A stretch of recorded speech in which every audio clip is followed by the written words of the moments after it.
Selamat pagi teman-teman, mudah-mudahan kalian semua selalu diberikan kesehatan dan rezeki yang berlimpah, amin ya robbal alamin. Masih di seputaran kasus Pina Cirebon, akhirnya saksi yang mengaku melihat Eki dan Pina kecelakaan di jembatan Talun Cirebon menyerahkan barang buktinya. Nah, bukti yang dimiliki Nasrudin soal Eki Pina kecelakaan adalah handphone. Nah, Nasrudin mengaku sempat mengabadikan momen kecelakaan Eki dan Pina di jembatan Talun Cirebon menggunakan handphonenya.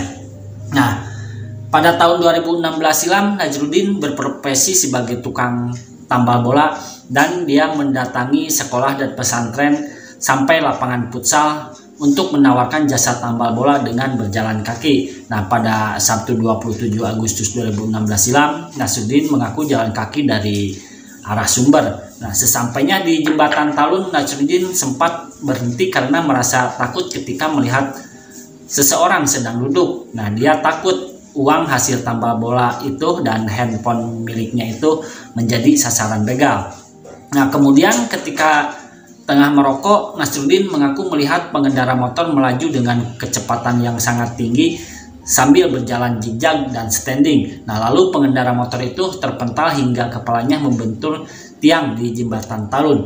Nasrudin mengaku menghampiri dan memfoto suasana di situ dan orang-orang di lokasi di kejadian. Nah, tampak handphone yang diserahkan itu adalah merek Nokia, namun handphone itu tidak memiliki baterai, dan selain itu handphone tersebut tidak terdapat kartu memorinya. Dan dia berharap tim kuasa hukum dari terpidana kasus Pina Cirebon bisa memperbaiki agar foto-foto itu masih bisa dilihat. Nah, Titin Prilianti mengatakan juga berharap agar foto di handphone Nasrudin itu bisa dibuka, dan ini adalah hasil ekstraksi HP Pak Nasrudin yang sudah dibongkar oleh ahlinya. Mudah-mudahan saja fotonya bisa kebuka. Seperti apa videonya? Yuk kita simak. Let's go. Selamat pagi Bu Titin. Selamat pagi Bu, saya pengen ada informasi konkret tentang handphone yang kemarin sempat diberikan Nasrudin ke Ibu. Bagaimana perkembangannya Bu? ya. Sebetulnya handphone itu sudah dibuka pada malam harinya. Saya menerima handphone itu dari Pak Nasrudin. Kemudian saya berkoordinasi dengan Pak Dedi Mulyadi dan Pak Jutek Bongso. Kemudian tim Pradi menugaskan saya untuk membawa handphone itu untuk dibuka ke ahlinya yang ada di Jakarta. Itulah sebabnya pada hari Jumat ketika Saka Tatal bersaksi, kenapa saya tidak ada di pengadilan negeri. Saya juga waktu itu tahu betul bagaimana psikologi Saka. Sebetulnya waktu Saka bersaksi itu memang kalau sakit banget sih enggak, memang kondisinya sedang tidak nyaman aja, sedang tidak enak badan. Nah, pada saat saya diberikan informasi oleh Pak Yan Huta Barat kalau Saka bersaksi pada pagi harinya, saya telepon Saka dan keluarganya, tetapi ternyata masih tidur gitu. Saya kemudian komunikasikan Saka setelah dibangunkan, Saka hari ini Saka bersaksinya harusnya pagi gitu. Ternyata memang waktunya tidak terkejar. Memang betul saya berkomunikasi sama Saka kalau masalah penyiksaan yang kamu terima disangsikan kebenarannya, mereka tidak percaya dengan apa yang terjadi pada saat kamu ditangkap di Polres Cirebon Kota, kemudian mengalami penyiksaan luar biasa.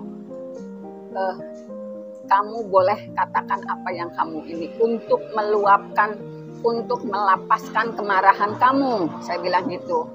Karena kamu sudah lakukan banyak hal, termasuk kamu melakukan sumpah pocong. Saya juga minta maaf kepada Saka. Saya tidak berada di ruang sidang pada saat Saka memberikan kesaksian, karena saat itu saya sedang mencoba membawa handphone ke Jakarta untuk diekstraksi oleh ahlinya. Saka memahami itu. Makanya ketika Saka bersaksi dan agak marah karena pertanyaan jaksa penuntut umum, banyak yang telepon saya pada sore itu. Kebetulan posisi saya juga masih di Jakarta. Pada malam harinya, setelah pada pukul 10 saya berada di Jakarta, pada malam harinya saya mendapatkan informasi bahwa handphone yang diserahkan oleh Pak Nasruddin pada tim Pradi itu ternyata, walaupun betul Pak Nasruddin itu berkata jujur, dia melihat rangkaian peristiwa itu, dia juga keterangan dia berkesesuaian dengan keterangan-keterangan saksi lainnya, karena waktu itu saksi Adi yang sebagai musafir menyatakan ada seorang pejalan kaki lain, dan ternyata pejalan kaki itu adalah Nasruddin. Dan Nasruddin sebelum mendapatkan informasi apapun, dia menyatakan dia ketakutan meneruskan perjalanan karena ada seorang yang duduk di situ di bantalan flyover Talun dan dia mengira itu begal. Jadi keterangan Adi yang melihat ada pejalan kaki dan keterangan Nasruddin yang tidak berani melanjutkan perjalanan dan berdiri di situ agak lama karena melihat sosok yang dianggap dia begal itu kan berkesesuaian.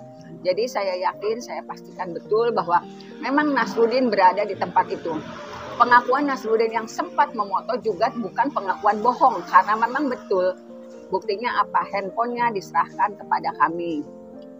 Namun pada malam harinya, setelah berhasil dibuka, ternyata karena memang kondisinya handphone itu tidak memiliki memory card dan pernah mengalami kerusakan, jadi foto yang dipotret waktu tanggal 27 Agustus 2016 yang diyakini oleh Nasruddin, dia sempat memoto orang sekelilingnya, termasuk juga memoto Bapak Adi yang waktu itu dikira begal, itu tidak terdapat di dalam kamera itu, tidak terdapat di dalam handphone itu. Memang yang hanya tersisa di handphone itu hanya 3 foto, dan itu tahunnya tahun yang termuda. Jadi bukan tahun di 2016. Jadi yang lainnya memang sudah tidak terbaca sama sekali.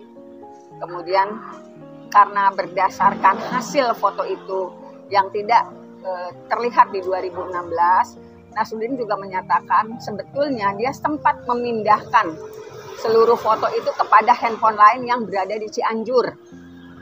Jadi itulah sebabnya, karena janjinya pada hari ini, harusnya janjinya sih kemarin, cuman karena ada satu dan lain hal saya tidak bisa berangkat ke Jakarta untuk menjemput Nasruddin kemudian pergi ke Cianjur.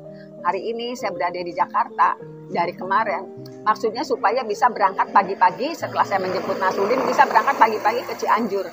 Tetapi ternyata ketika saya sudah berada di Jakarta, Bapak Nasruddin menyatakan kalau dia sudah berada di Cianjur sejak kemarin, karena ada keperluan yang harus dia selesaikan di Cianjur. Makanya saya berangkat hari ini,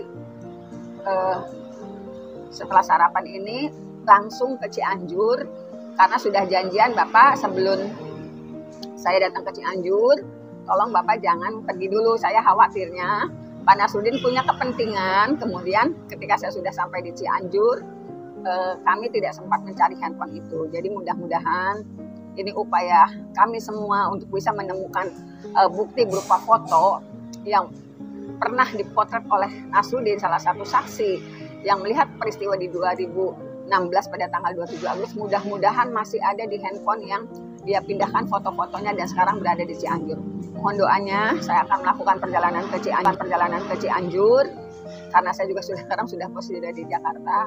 Mohon doanya, mudah-mudahan apa yang kami lakukan bisa memberikan gambaran yang jelas. Sebetulnya kalau kesaksian kemarin di persidangan PK juga sudah sangat tergambar rangkaian peristiwanya. Sudah sangat yakin betul.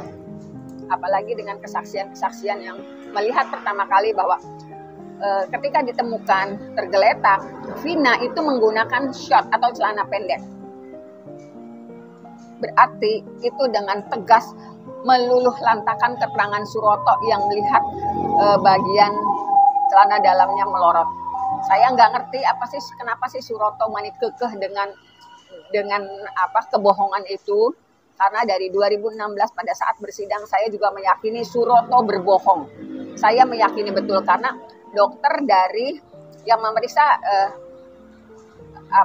korban Vina juga menyatakan sempat menggunting celana untuk menggombatinya. Berarti celana yang dimaksud adalah celana pendek yang dipergunakan oleh Vina. Jadi mohon doanya, mudah-mudahan keberangkatan saya dari Jakarta ke Cianjur untuk mendapatkan handphone yang di 2016 pernah digunakan untuk memindahkan foto yang dari awal handphone yang untuk memotret, mudah-mudahan masih ada, mudah-mudahan bisa dibuka dan tergambar dengan jelas peristiwanya. Assalamualaikum warahmatullahi wabarakatuh.